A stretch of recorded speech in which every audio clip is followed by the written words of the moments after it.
Hey, what's up, folks? This is Nick and Nick here, the insurance dudes, and we are coming at you for episode two, for our new podcast. Thank you for those of you who have followed this journey for joining us. It's going to be a lot of fun today. And really, we're just going to jump straight into it, let Nick get him a little swig of water there.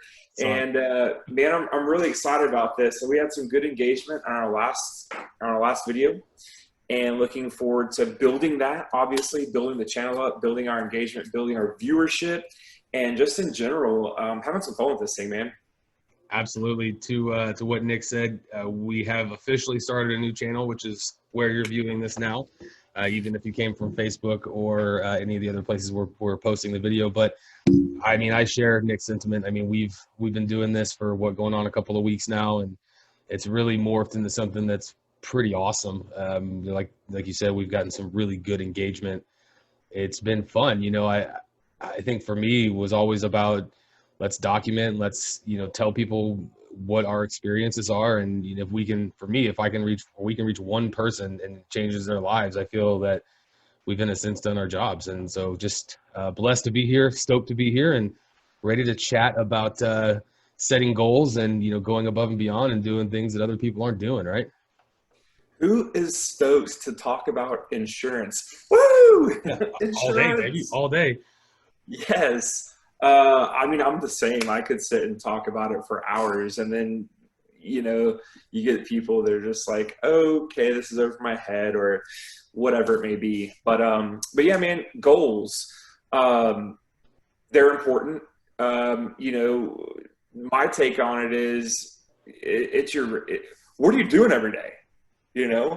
Where do you want to be? Where are you at now? Where you want to be? And how are you going to get there? Right? My first year, I talk about the Tika year. That's your first year. It's a trial and error. So you went in front of corporate, you sold them on your business plan yourself. And then that first year, they're like, all right, cool. Like, you sold us. Great. We know you're a salesperson, but does the rubber meet the road? And are you going to actually fulfill all those goals that you set out for yourself? Did you achieve those? And, I think a lot of attaining goals would be your ability to understand where you're at. So some self-awareness, right? Mm-hmm. And knowing if you're coming up short, what are you doing to change that? What are you doing to hit your goals? So all right, let me ask you, what's y'all's goal?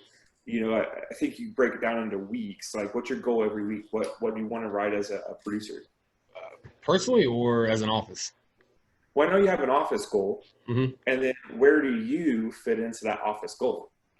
Personally, my goal is to write 9K a day, right? And so what that initially equates to is 200 grand a month. So I look at it from that. So I believe in taking a macro goal and then literally breaking it down piece by piece, because I think that in my experience, if you don't have a daily measurable, you'll never achieve that monthly or yearly measurable. And, like you said, what are you doing every day? Are you showing up to the office late? Which for me messes up my routine, because when I get here between 7 and 7:30, no later than 7:30, I know from 7:30 to 8:30, I'm scheduling Facebook appointments. Part of what I do is making sure that not only myself, but the other agents in the office are eating. And so that's very important for me. And then I have time slots in which I schedule my day and I do things in a specific order.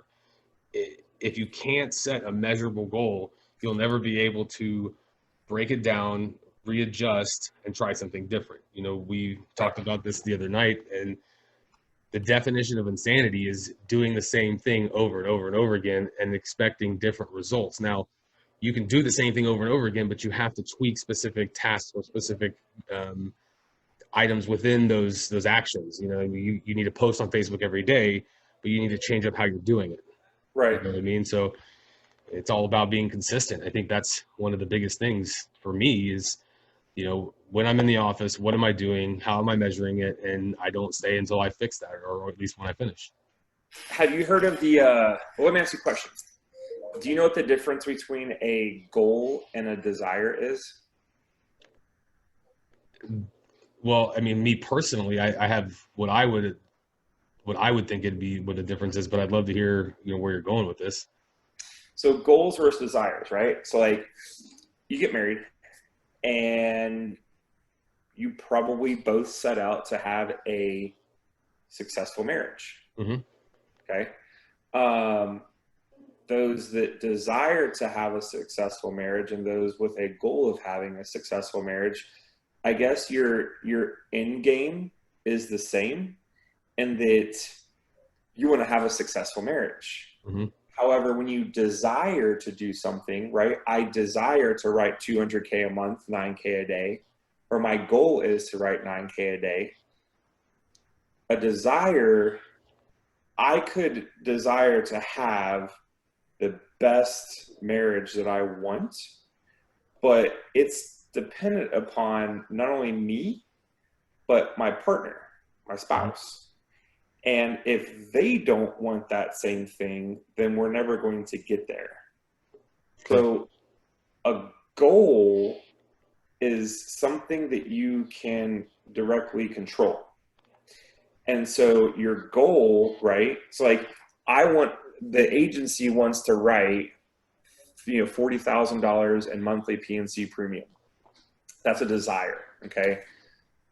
Being a goal, I can control how many households we quote, how many, I can't make people just buy things, right? None of us can, right? Buyers are going to buy on their own time. Mm-hmm. And so you have this desire, you have this goal. You desire to write those things, great, you have that desire, but what are you going to do to get there, right? I can't hold a gun to your head to make you buy. But if a goal of mine is to quote enough households every single day in and day out, down to a weekly and then a monthly, then I'm able to achieve that goal through my own control. It's something that I have control of versus a desire is something that I want to do, but I can't necessarily control it. Do you know what I mean? I feel like a lot of people, like, they desire to make a lot of money. They want to come in and they want to set this number. They want to hit that number. That's a desire. But they don't necessarily control that versus your goals. Like you said, they need to be attainable. They need to be measurable. Mm-hmm. And they need to be, motivating. And that's the difference between the goals versus desires. Those desires, you can have those, but a lot of times they're pipe dreams because you don't actually have measurable, attainable goals that you're working towards hitting every single day to hit those, those levels and benchmarks that you're wanting to hit. I thought it was really interesting whenever I was like, oh, I'd love to do that, or I want to do this, or goals versus desires. That really resonated with me. And it comes back to controlling what you can and forget everything else. If you can't control it, don't fret. If your computer crashes, whatever. Control what you can. Computer crashes, great. So I can't run quotes right now, but I can go out and face-to-face, shake some hands and meet people and get some names and numbers so that when my computer comes back up, I can now get back to quoting, I do know. And that the biggest thing, especially in sales, man, it can get sideways on you really quick. But just control what you can, focusing on that.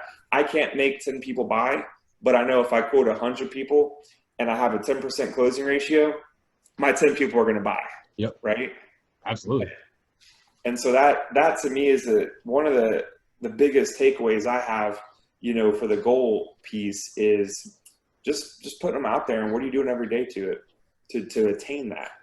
I think you were telling me how, you've noticed that some people, and I see the same thing, aren't willing to put in that extra work to get to that next level. Yeah. I see that all the time. I think, this is the way I look at it, right? Whether you're an independent agent, whether I'm a captive agent, wherever I am essentially running my own business. If I'm writing for a larger company or however you want to lay it out, at the end of the day, my paycheck or the level of my success is solely dependent on me. Obviously, leadership is a big thing. You are in a leadership position, so I know that that's something that you hold very near and dear to your heart. We talked about, your morning meetings that you set and what time you need to be there and kind of what your expectations are. And, I see a lot of people complaining about, oh, I don't have this, or, I'm not hitting this number. And, I've always asked, well, what are you doing that's setting yourself apart? I've always thought about it. You said it directly to me one day, and it was, if you want to be above average, you have to do above average things. If you want to have the things that people don't have, you have to be willing to go above and beyond and do the things that people aren't doing to get those things. I mentioned earlier, we talked about that in our office this morning, and I posted a video on my Facebook today about what are you sacrificing? Like, I know you personally have sacrificed quite a bit to get where you are. I mean, you own your own agency. You did that in 4 years. That's fucking awesome, dude. Like, oh, well, I stand corrected. Stand fucking corrected. And like that to me, man, just on a personal note, inspires such a or implements such a level of inspiration for me, because you and I have so many commonalities. Not only like we're geographically from the same place, even though we're not there now, we come from the same circle, right? You and I are a lot alike. And I don't think we knew that until people were like, dude, you guys look alike, y'all talk alike, and that's good though. But what I'm getting at is that, like, we all have to sacrifice something, or and that whether that be time with family members, or time with a girlfriend, or relationship, or whether it be sacrificing old habits. We as human beings innately get into a comfort zone, and it's that age-old saying, you don't grow inside your comfort zone.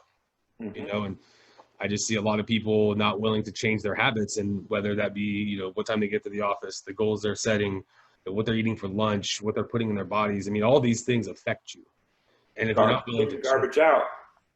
Right? Exactly. Yeah. There's a guy in my office named Taylor, and Taylor is an amazing story because he's had some pretty incredible hardships in his life, and where he was then to where he is now is night and day. And he's changed those habits. He's done things, and he sets an example for everybody in this office to be a better person. And I think ultimately, for me, what I see, it took me a long time to become a better person and to want to change things. And, it's the people you surround yourself with, i.e. you. Like, you inspire me on a daily basis to be better. And like the conversation we had last night, where I asked you to kind of dissect the conversation I had on the call, and you said some things that I think I knew innately, but it sometimes takes somebody to bring that out of you to be like, oh shit, he's right. Mm-hmm. And like, that's what I could have done differently. Yeah, I mean, NFL, they watch film constantly, and it also helps having we get clients that come in, and moms talk to the kids about the way you drive and don't text and drive and this and that. And when I insure a youthful driver, I've got a whole conversation about it, and I go into some harsh realities and talk about some accidents that we've seen, and it's kind of like a scared straight kind of deal. But it really does help. And so often I have parents that pull me aside and say, hey, really appreciate that. Or I'll get a text message like 3 weeks down the road. They're like, hey, I don't know how, I've been saying these things for a year or two and it didn't resonate, but hearing it from someone outside of our home who's in the position that you hold, when you talk to them, I mean, it sunk in, and they'll see habits that change or what have you. So it's sometimes just does take that outside person to kind of look in, peek in. But also, once you're just in this industry as well for a while, you got 2 months in, I got 7 years in. It helps just to have that experience and whatnot. But back to the goals and doing things that others aren't willing to do. A major part of my job now is recruiting and recruiting new talent to add to the team, and then also developing the talent that I have to become the next superstars, to hopefully they can move on.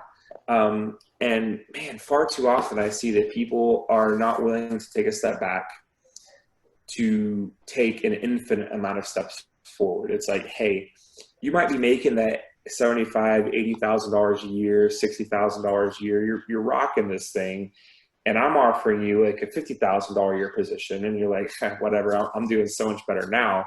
Mm-hmm. But like that 80 that you're rocking, you're capped. You're like, what's your growth potential? Yeah. And what's your growth potential? So not always looking at opportunities for where you're at right now. One of the hardest things that I find is, whenever I bring people onto the team, is you're going to make a livable wage with me. But really, if I recruit the right person, the person that I'm looking for, they see this opportunity as the chance to sit in the chair that I'm sitting in, right? they've got that long game figured out, and they know that like they're basically getting a free education and getting paid on the job training for a couple years so that they can go out and emulate what I've just taught them. And it's really hard for people to take a step back or to make sacrifices. Maybe you can't take as many family vacations, and don't get me wrong, work-life balance, it's really important, but could you maybe not do that for three years in a row and take a step back, cut expenses where you can. If you have to cut the cable cord, do it. I mean, there's certain things that what's it worth to you? How bad do you want it, right? How bad do you want it, and where are you willing to make those sacrifices? I mean, for those of you who have watched a couple of our episodes now, you know that I used to work on board cruise ships. And man, we worked 14, 16-hour days. And when I came home and I started as a team member in an agent's office, everyone was leaving at 5:15, like literally like clockwork. It was like 5:03, gone. Every single day. Every day. And I'm like catching my second wind, and I'm like, well, one, and I was in North Metro Atlanta, and traffic is just jacked for like a strong like hour and a half, 2 hours. Okay. So I figured out if I left at 5, I'm getting home at 6:45. Or if I left at 6:15, 6:30, I'm getting home at 7. Right. So an extra hour and 45 minutes or extra 30 minutes for you is gold. Right. That's your freaking hot time. Yeah. And so I'm like, hey man, I have these goals. My goals were when I got home, buy a house, open an agency, and get my pilot's license. And I've achieved 2 of those, and I'm working on a 3rd. And so I was willing to go that extra mile. I was willing to stay late. And just by virtue of the fact that I'm staying late, I'm going to get so many more quotes than those that are only working this 8-hour window, and the conversations that I'm having are better because these people that we're wanting to talk to, they're not at work. Right? They're actually at home when you have the chance to talk to them. And on Saturdays as well. It sucked. I went to a couple training classes Saturday morning, drove down to the airport, kick off the year type deal. And, one of the speakers said, look around, a lot of y'all are in your like mid-late 20s, early 30s, and a lot of your friends are probably sleeping in, have a hangover, out partying or whatever. It's Saturday morning, you're in here talking about insurance. But 5-10 years from now, where are y'all going to be? And where are they going to be? So you make certain sacrifices. And I really think it's just kind of a gut check, like how bad do you want it? And how much are you willing to sacrifice? And if you find that you want it bad enough, set those measurables, set those attainable goals, and freaking just go for it, man. It's really not hard. I mean, it kind of is sometimes. Don't lie to everybody. It's not easy. Like, so easy, bitch. Just do it, right? Yeah, just show up for 15 hours a day, 3 years straight with no days off. It's real easy. Yeah. Now, I try to also be very transparent. And I know, for example, given that I was single, no kids, I had the ability to work later and not have to worry about picking up a kid at school. I could just literally jump in with both feet and just totally immerse myself in the insurance thing. So I also do think it's important to explain the whole situation. I find so many times you go to these different conferences or talks or whatever, and some guy who's killing it in one product gets up and like talks for like 30 minutes about how he's amazing in this product and kills it, whatever, boom, boom. And he's giving you the tip of the iceberg, but really what makes it work isn't that tip of the iceberg that he gave you. It's all this other stuff that's below the waterline, and they don't give that, right? No. And so actually I'll make a commitment to all of our viewers out there. Okay. They're all out there somewhere. All of our viewers. Over in Indonesia, India, wherever you're at. If you're listening from Indonesia right now, tune in. I will make a commitment to you that if we ever start talking about, and to this date I still have, I will always give you the whole story, the backstory, the front story, how I got there, how we arrive at those things, and why we do those things. And I think probably for you, I mean, that's one of the things that I want out of it. I'm a very straight shooter, and I don't like sugarcoating things. And I appreciate when I'm handled the same.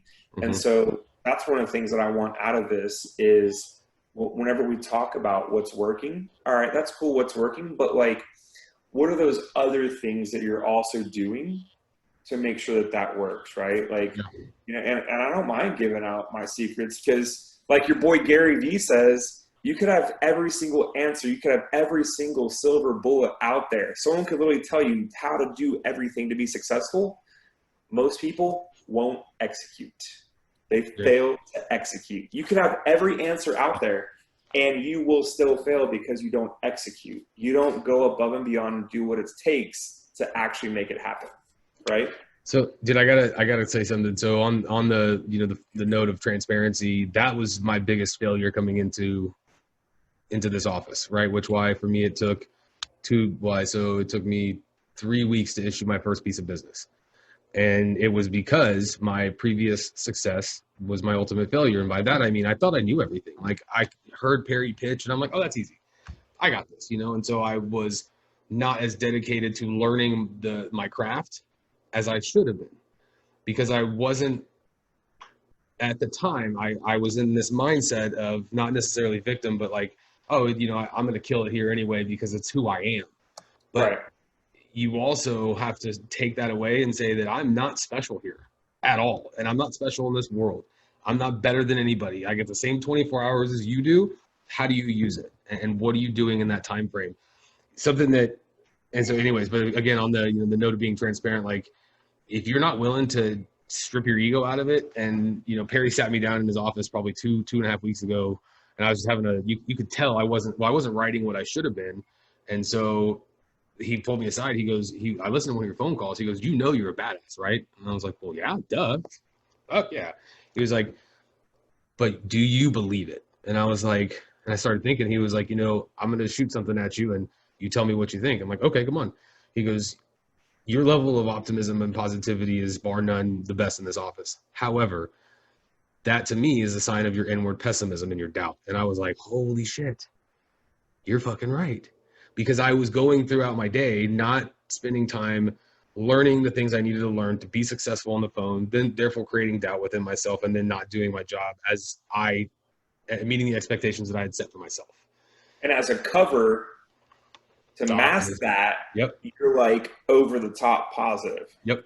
All the time. And I'm naturally that way, but I think I was probably exuding it, 103% versus 100%. And that little 3% was enough for Perry, a guy who writes $2.5–3 million a year in policies, to say, okay, you need to ground yourself a little bit. You need to pull this out of you. And you said something about people not really wanting to do what it takes. And I always, but there's a story, and I know that if you've been in sales, you've heard the story of the guru and the businessman. The businessman wants to be successful, and so he goes and finds a guru. And the guru said, do you really want to be successful? And the businessman in a nice suit says, absolutely. He goes, okay, meet me on the beach 5:30 tomorrow morning. So he meets him there on the beach. The businessman's in a suit, and the guru is standing there, and he's like, well, what are we doing here? The businessman said that, and so he was like, come with me, and starts walking him out into the water. And right as the water gets up to here, the businessman's looking around like, what's going on? And then it starts slowly getting up here to where he almost can't breathe. And then the guru sticks him under the water and holds him down, and he's fighting and fighting and fighting and fighting, and inevitably lets him up. And the businessman's like, what the fuck did you do that for? He goes, how bad did you want to breathe? And he was like, with my everything entirety for me. What the hell? Zoom is giving me a nice little gift here. With my being, my entire being, I wanted to breathe. He goes, that's how you need to view success. You need to want it as bad as you want to breathe. And so for some people that might be excessive, but when you break it down in its common foundation, it's like, or the foundation of it, it's how bad do you really want it? And you said that, and or what are you willing to give up? Like my situation is different. I have a son. I'm not married. I'm single, but I I have that behind me. And so something I spoke of this morning on my video on YouTube, I said, look, I hate not being able to go and take my son to school every day. I hate that I can only go to one of our 3 football practices a week. But you know what? I guarantee you, I don't hate when my rent is paid. I don't hate when I don't have to worry about my car note. I don't hate when I, can cook lamb chops for my son, Friday night, or order pizza or play PlayStation. Like, geez, what do you want more? Do you want to be mediocre for the rest of your life, or whatever that is for you? And if you are okay with that, by all means. But I'm not willing to do that. Mm-hmm. I'm not willing to be below average. I mean, anyway. So I think people's behaviors are interesting. When you, at the core of it, when you break it down, it's like, Yeah. you say you want all this, and it comes back to the goal versus desire, right? Oh, I want to do this. I want a nice car. I want all this. You know what the difference between the guy sitting in the office across from me and then a guy like Perry is? That Perry doesn't talk about it. He goes and does it, and then he gets cars delivered outside like once a month. And I'm dead serious. Like, there's a new car once a month. But you know what? He busts his ass. He sacrificed for it. And now he is where he is because he was willing to take those losses up front for the long-term wins. He must hang out with Ryan Stewman. He doesn't actually. I don't know. I don't know if he likes them, but the poker chips. I brought one for everybody. Oh, I ordered those through your guy Mike, by the way. Did you? Yeah. So I'll send you what I had put together. I'll do that here, but that's cool. Yeah, those are. I wish I knew their company. We'll give them a shout out. Do what? I said I wish I knew the name of the company. We'll give them a shout out. Next episode, we'll do that. Next episode. Yeah, man. How bad do you want it? You got to have that desire, and you got to. I'm crazy competitive, and I think anyone that does what we do has got to be crazy competitive. Yep. It doesn't sit well with me, coming in second place, coming in freaking halfway through the pack. I want to freaking dominate. I want to win, and there's no other acceptable result than winning. Being an agency owner, it has been incredibly humbling for me, knowing that I'm like you, I'm an awesome salesperson. Like, I got this. I've run a couple businesses in the past. Jump into agency, and it's all dependent upon your team. And you could be the best dang salesperson, and you could put up best dang salesperson numbers. But guess what? You're no longer a salesperson. You're an agency now, and your best month for salesperson numbers pales in comparison to what some people's agencies are doing, right? And that's been probably one of the most frustrating things in my entire short agency career is I know I can write the business. I know I can market myself. I can generate leads. I can do all those things, but still, even my best month as a single person is nowhere near good enough for what my agency goals are. And it's been very humbling to, have to take a step back, to have to make sacrifices, or, not really making a whole lot of money in the first couple of months, years, that, all the money that you are making is getting dumped back into the office to grow the business more. But knowing, again, playing that long-term goal, I'm not taking a lot of money out of the business right now. I'm putting it all back in so that 10 years from now, where is this thing, But that has been one of the most incredibly humbling experiences for me, is like you said, coming into it, man, I got this, I'm good, whatever. And obviously, being a good salesperson, you've got confidence, not to be confused with cockiness or arrogance. A lot of people that aren't confident, when they encounter someone who is confident, I feel like they attack you because they feel threatened. Yeah. And so they'll call you cocky, confident, or arrogant, whatever. And in reality, and I've been accused of this a lot, in reality, I'm just really confident in myself. And I stood on a freaking stage and entertained 3,000 people. Hell, I've been dressed up like Beyonce on stage. There's videos of it too, by the way. Yeah, there are videos of that, and only a select few. There's pictures. If you come through my Facebook page, there's some photos of me. Oh, I've seen it before, yeah. That some guests have posted, but yeah, I'll say that you can't let that throw you off, man. If you're a confident person and you've studied your craft, you're really good at it, what you're talking about actually makes sense, and you're right. Mm-hmm. There's nothing wrong with being confident, because that confidence is what it takes to know that you're gonna set a goal and you're gonna freaking hit it. Mm-hmm. You know what I mean? Well, And yeah. so it all kind of starts commingling and whatnot. But yeah, man, goals, they are important. And you know, unfortunately, the Cowboys, they're not really Don't even talk living about up it, to bro. my Don't even goals. talk about it. Don't even talk about it. Not going down that path right now. Did I tell you about my fantasy? What I did? I sat Odell Beckham Jr. because cumulatively for the entire year he hadn't had any more than 20 points. And then what's he do? Goes off and shoots off 40 fucking points against the Cowboys the one day I sit him. Yeah, And I lost my fantasy league, or I lost my that matchup this week by like 20 points. I was dang. fucking furious, dude. This Anyway, is the first year in probably almost 10 years that I'm not doing a single fantasy league. And it feels really good, I gotta say. One of my that's buddies, cool. the commission, one of our leagues, he is boycotting the NFL, so he's not doing fantasy. Another one, I don't think he's boycotting. I think he just forgot, so he just kind of sucks as a commish. Yeah. But yeah, man, I was in 4 at one point in time, then 3, and then the past couple of years I was in 2 different leagues. But it feels really good. Like, I know you said you got Hootsuite and it helps you with all your social media posts and you don't know what to do with all your free time. Yeah. Dude, I'm not doing fantasy football and I do not know what to do with my spare time. You know, it gives me an idea. Maybe I should probably put more time into my fantasy league now that I do have a little bit more time with. I mean, With there league. you go. Or lead generation, having meaningful conversations, Yep. and That's where. closing some business. Get to that 9K a day. I like that. 9K a day keeps Yeah. keep the 9K a day keeps the manager away. Yeah. I always say I say one app a day keeps the boss away. So yeah. Yeah, there you I go. mean, yeah, and that's but it's we can all that sounds good and good and dandy, but it doesn't come without busting my ass and being here till 8 o'clock at night, locking the doors, and then being the next like when you. It's kind of humbling when you leave when it's dark and you get here when it's dark. That's when it's like.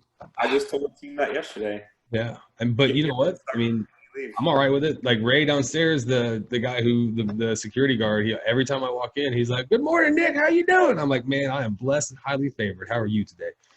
So The thing is, man, with anyone who's successful, I love that there's a pyramid, and it's like the entrepreneurship pyramid of success, and it's an iceberg, and everyone sees the tip of that iceberg when you are successful. mhm. They see whether it's the cars that you drive or the clothes that are all tailored, or you live in like the neighborhood to live in, or like you're always going on trips, vacation, what have you.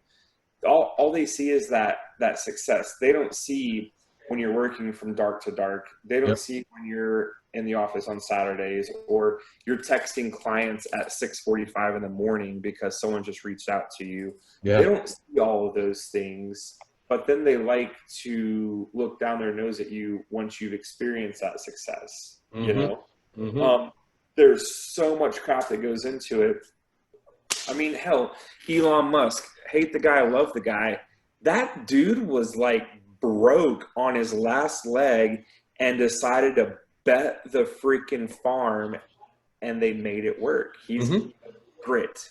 I Yeah. know, like, trying to define grit, that's a popular term that's kind of Yeah. thrown around here lately, but it's when it's got to get done. There's those that step up to the plate and just freaking do it.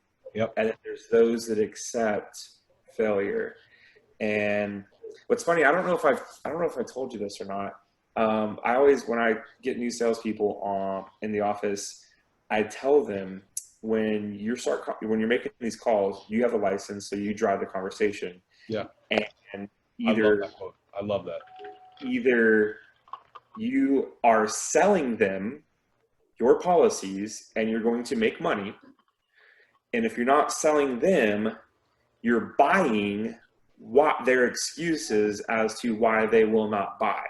When Yep. you sell things, you make money. When you buy things, it costs you money. So every transaction you go throughout the day, are you selling or buying? We are salespeople. Generally speaking, you want to be selling. Always be selling. Always be closing. Yep.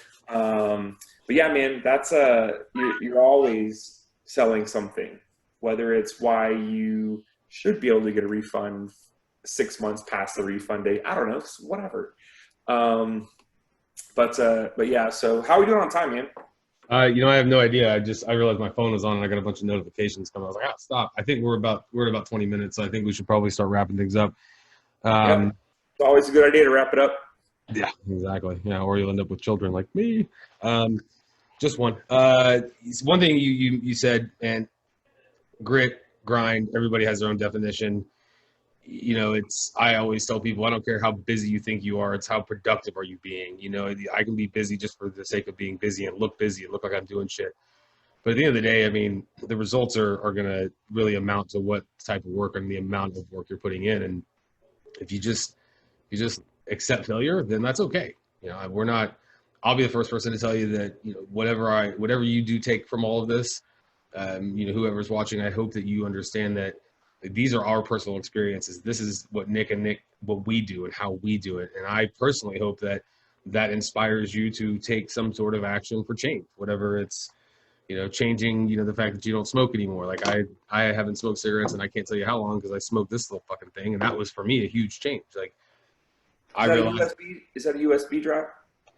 yeah, right. And what it was funny was that I realized, I mean, I was taking an hour and 20 minutes out of my day just to go downstairs, have one cigarette, and come back up. And I was like, fuck, an hour and a half, to your point about the driving, the traffic. Like, dude, an hour and a half, I can do so much. I can do so many things. There's so much time for activities. But you can truly make a difference once you start changing habits. So I will let you close us out, Nick. I just want to say thanks, everybody, for watching on my end. And I love you guys. And that's it from this, Nick. Hey, thanks, Nick. You're welcome. Yeah, man, this has been fun. I feel like, I mean, I don't feel like I know we're going to have a great time in doing this. And I would encourage those that are out there to follow us on this journey. Engage. I know that we started a Facebook group. Yep. That is Nick and Nick, the Insurance Dudes Facebook group. It's a public group. If you want to invite, reach out to Nick or myself, Nick, and we can guide you in the right direction. But that you'll get all the updates. And I'd like to get a community built, where it's idea sharing. It's, people that come to us for solutions, just all of the above. Like we said, we want to connect with people. So check that out. Be sure you join. That way you always get notifications whenever we do drop a podcast or, have some stuff going on. It'd be cool to get some giveaways going. We probably have to build our viewership up to build a team up with people, but I think that would be awesome.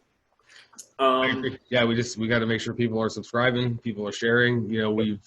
I know in the description of the videos we've got I've got all the links for our Facebook group for 706 Insurance. For my agent page, there's a plethora of information that we're gonna leave every time we do a video, just so you guys can always easily get to where you need to go, and hopefully where you need to go is to our pages. Heck yeah.